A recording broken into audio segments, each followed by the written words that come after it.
Hello friends, आपका हमारे YouTube channel Hindi express में। तो जैसा कि आप सभी को पता है, हमारी हिंदी की छोटी छोटी टॉपिक वाइज क्लास चल रही है। और जब तक हमारी हिंदी की क्लास पूरी तरीके से कंप्लीट नहीं हो जाती है, इसी तरीके से हमारी हिंदी की क्लास आगे को भी चलती रहेगी। तो चलिए शुरू करते हैं हमारी आज की क्लास को। चलिए आज हम नया चैप्टर पढ़ने वाले हैं जिसका नाम है क्रिया। ठीक है, इम्पोर्टेंट चैप्टर है, बहुत इम्पोर्टेंट। तो आज हम इसमें पढ़ेंगे। देखिए, पहले हम क्रिया की परिभाषा। ये देखिए, जिन शब्दों से किसी कार्य के करने या होने का बोध हो उसे क्रिया कहते हैं। यानी कि जिन शब्दों से क्रिया यानी कि जो काम कर रहा है उसके होने का बोध हो उसे क्रिया कहा जाता है। चलिए, अब इसमें भी देखते हैं हम इसमें क्या पढ़ेंगे। क्रिया के दो भेद होते हैं। कौन कौन से होते हैं, किसके आधार पर? देखिए, एक होता है कर्म के आधार पर, एक होता है संरचना के आधार पर। तो आज हम पढ़ने वाले हैं कर्म के आधार पर। कर्म के आधार पर हमारे क्रिया के दो भेद होते हैं। चलिए, वो कौन कौन से हैं? अकर्मक और सकर्मक। चलिए, इसको भी पढ़ते हैं। देखिए, कर्म के आधार पर क्रिया के दो भेद होते हैं। ठीक है, भेद को पढ़ते हैं। ये कर्म के आधार पर क्रिया के दो भेद होते हैं। कौन कौन से हों? पहला है हमारा, देखते हैं, सकर्मक क्रिया। ये देखिए, सकर्मक क्रिया ऐसी क्रिया जो कर्म के साथ हो, अर्थात जिस क्रिया पर कर्म की आवश्यकता होती है, यानी कि जिस क्रिया को कर्म की आवश्यकता होती है उसे सकर्मक क्रिया कहा जाता है। देखिए, सकर्मक और अकर्मक में मैं आपको बताता हूँ। सकर्मक और अकर्मक। सकर्मक क्रिया क्या है? देखिए, जो क्रिया अपने साथ कर्म लेगी उसको हम सकर्मक कहेंगे। नाम ही से देखिए पता चल रहा है, सकर्मक यानी कि स का मतलब है साथ, कर्म का मतलब है, कर्मक का मतलब है कर्म। ठीक है, हाँ। और वहीं देखिए अकर्मक क्रिया। अकर्मक का मतलब, जो अकर्मक में ओ है उसका मतलब है नहीं, और कर्मक हो गया, कर्म हो गया। ठीक है, चलिए पहले हम पढ़ते हैं सकर्मक क्रिया को पढ़ते हैं।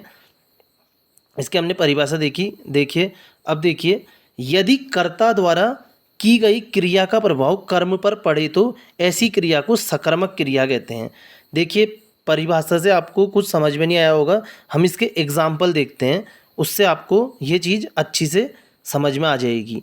अब देखिए, ये क्या बोल रहे हैं, यदि कर्ता द्वारा की गई क्रिया का प्रभाव कर्म पर पड़े पड़े तो ऐसी क्रिया को सकर्मक क्रिया कहते हैं। देखिए, इसको मैं समझाता हूँ। हिमांशु संतरा खाता है। देखिए, खाता है क्या हो गया? हमारी क्रिया हो गई। ये देखिए, ये कर्म पर पड़े, हिमांशु संतरा खाता है, तो ये खाता है क्या हो गई? ये हमारी क्रिया हो गई, इसका प्रभाव कर्म पर पड़ रहा है। देखिए, अगर मैं आपको एक चीज़ बता देना चाहता हूँ, एक ट्रिक बता देना चाहता हूँ। जब भी ना हम ये जैसे कर्म की पहचान करेंगे, जब भी हम प्रश्न, देखिए कर्म के साथ हम प्रश्न बोलेंगे, वो प्रश्न क्या करेंगे हम? क्या और किसको करेंगे। जैसे आप क्या से पूछेंगे क्या खाता है, ये देखिए क्या खाता है, तो आपको उत्तर मिल जाएगा संतरा खाता है, अमरूद खाता है, यानी कि कुछ भी आपको उत्तर मिल रहा है ना। क्या और किसको से, किसको लगा के आप प्रश्न करोगे तो ये क्या हो गई? हमारी सकर्मक क्रिया हो गई। अगर आपको उत्तर मिल रहा है तो आपकी क्रिया हमेशा सकर्मक होगी। ठीक है, और जैसे देखिए, इसमें भी देखिए आप प्रश्न करेंगे, दीपिका पत्र लिखती है। देखिए, लिखती है क्या हो गई? हमारी क्रिया हो गई। और देखिए, आप इसके साथ प्रश्न करिए, क्या लिखती है, प्रश्न करिए, तो आपको उत्तर मिल जाएगा। पत्र लिखती है, उपन्यास लिखती है, ठीक है, कहानी लिखती है, कुछ भी, मतलब क्या से प्रश्न करेंगे, क्या और किसको से प्रश्न करेंगे, अगर आपको उत्तर मिलता है तो आपकी क्रिया सकर्मक क्रिया हो गई। बहुत आसान सी ट्रिक है ये, इससे आपको बहुत अच्छे से समझ में आ जाएगा। अब देखिए, ये तो वाक्य में आ गई ना, हिमांशु संतरा खाता है। कभी कभी देखिए ऐसे ही आ जाती है, सोना, हंसना, ठीक है, लिखना, पढ़ना, ये सारे अकर्मक और सकर्मक के वो हैं। जैसे लिखना हमारी कौन सी हो गई? लिखना में क्या आएगा? लिखना, एक मिनट देखिए, लिखना हमारी हो गई सकर्मक क्रिया। पढ़ना, पढ़ना और खेलना, ये देखिए, लिखना में से आप प्रश्न करिए, लिखना हो गई, क्या लिखता है, आप कुछ भी बोल देंगे ना, पत्र लिखता है, कहानी लिखता है, उपन्यास लिखता है। अब वहीं पढ़ना सीधे आ जाता है एग्ज़ाम में। पढ़ना कैसी क्रिया है, अकर्मक है या सकर्मक। और खेलना कैसी क्रिया है, देखिए पढ़ना कैसी क्रिया है, क्या पढ़ता है, पत्र पढ़ता है, अखबार पढ़ता है। और देखिए वहीं देखिए खेलना, क्या खेलता है, फुटबॉल खेलता है, क्रिकेट खेलता है। यानी कि आपको उत्तर मिल रहा है ना, यही हमारी सकर्मक क्रिया हो गई। आपको समझ में आ रहा होगा। चलिए अब देखते हैं अकर्मक क्रिया, इसको भी समझते हैं। ये भी देखिए सिंपल है। देखिए अकर्मक, अ का मतलब होता है नहीं, ठीक है, नहीं होता है इसका मतलब।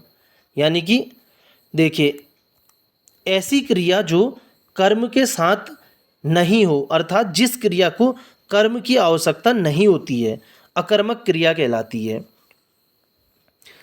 चलिए दूसरी देखते हैं, इसकी दूसरी भी। यदि कर्ता द्वारा की गई क्रिया पर प्रभाव कर्म पर ना पड़कर स्वयं पर पड़े तो ऐसी क्रिया को अकर्मक क्रिया कहा जाता है। देखिए ये भी सिंपल सा है। देखिए जैसे देखिए बच्ची रोज रोती है, देखिए आपको इससे भी रोती है तो एक क्रिया हो गई, ठीक है।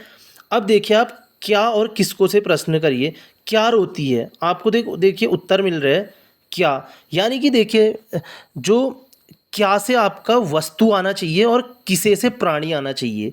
क्या रोती है, रोती क्या है, बच्ची रोती है। यानी कि क्या से नहीं पूछेंगे हम। देखिए इसका सही आंसर होगा कौन रोती है, तब आएगा बच्ची रोती है। देखिए क्या से हमें उत्तर नहीं मिल रहा है।